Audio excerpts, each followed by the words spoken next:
দিনাজপুরের পার্বতীপুর বড় প্রক্রিয়ায় স্থায়ী কাজের ব্যবস্থাকরণ, পুনর্বাসন, কোম্পানির মূল কন্ট্রাক্টে অন্তর্ভুক্তকরণসহ চিকিৎসা সহায়তার দাবিতে সংবাদ সম্মেলন ও বিক্ষোভ সমাবেশ হয়েছে।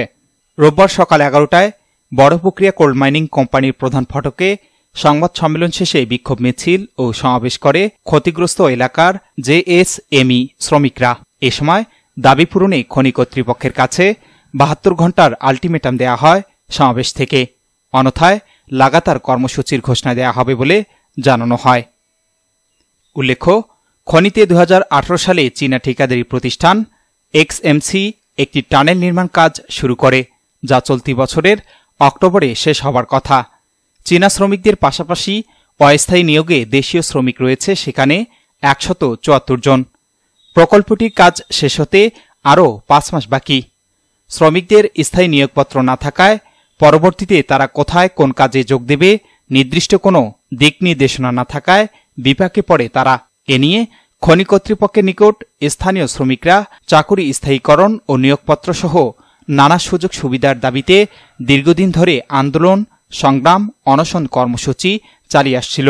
সম্প্রতি বেতন ভাতা না তুলেই এসব দাবিতে সোচ্চার ভূমিকা পালন করে তারা, কিন্তু খনি কর্তৃপক্ষ কোনো তোয়াক্কা না করে এড়িয়ে যান শ্রমিকদের দাবির বিষয়গুলো। সমাবেশে বক্তব্য রাখেন শহীদুল ইসলাম বাবু, লিটন খান, গোলাম রব্বানী, বখতিয়ার হোসেন সহ আরও অনেকে। মানবতার জীবন কাটাচ্ছি, আমাদের রুজি রোজগার প্রায় বন্ধের পথে। আমরা কোম্পানির থেকে কোনো বেতন নেইনি। আমাদের সমাধান না হওয়া পর্যন্ত আমরা বেতন নিব না। আমরা সবাই ক্ষতিগ্রস্ত এলাকার লোক। আমাদের জমি জমা নেই যেখানে আমরা চাষবাস করে আমাদের জীবিকা নির্বাহ করতে পারি। প্রিয় সাংবাদিক ভাইয়েরা, যখন আমরা কোম্পানিতে যোগদান করি তখন আমাদের বয়স ছিল সর্বনিম্ন ২২ থেকে ২৯ বছর। আজ ৭ বছর পরে আমাদের বয়স হয়ে দাঁড়িয়েছে ৩৪ থেকে ৩৬ বছর। আমরা এখন কোথায় যাব, কোথায় কাজ পাব, কোথায় কাজ করব, এর নিশ্চয়তা কে প্রদান করবে?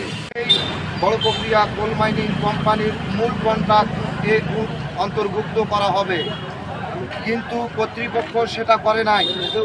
উপরোক্ত অফিস কর্তৃপক্ষ ৬/৫/২০২৫ তারিখে জানায় যে আমাদের আনুমানিক ৪-৫ মাস কাজ আছে, এবং আরও বলে কাজের মধ্যে কোনো রকম দুর্ঘটনাজনিত কারণে শ্রমিকদের কোনো সমস্যা হলে বড় প্রক্রিয়া কোল মাইনিং কোম্পানির কোনো দায়ভার নেবে না।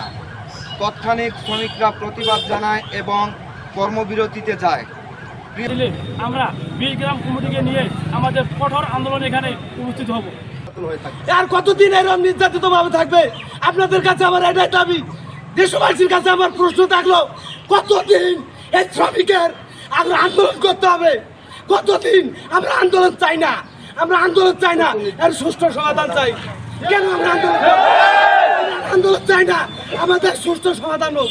আমাদের আন্দোলন করার দরকার হবে না। এখানে উনি আমাদের গরিব মানুষ হিসেবে, আমাদেরকে ক্ষতিগ্রস্ত এলাকা হিসেবে আমাদেরকে এখানে নিয়োগ করেছেন। আমরা সেখানে 7 বছর কর্মরত ছিলাম। 7 বছর পরে আজকে এসে বলতেছে 4 মাস আপনাদের চাকরি আছে, 800 মিটার আপনাদের কাজ আছে, এইটা করেন, করে আপনাদের মতো আপনারা বাড়িতে ফিরে যান। তখন আমরা পরিস্থিতি হবে, তখন আমরা দেখব। এই কথাগুলো আপনারা সম্মুখে আসেন না কেন? আপনারা শ্রমিকের সামনে আসেন। আপনি চেয়ারে বসে থেকে শ্রমিকের কথা কি বুঝবেন? শ্রমিক আপনাকে কি বুঝাতে পারবে? S Rahman, news desk, NK television.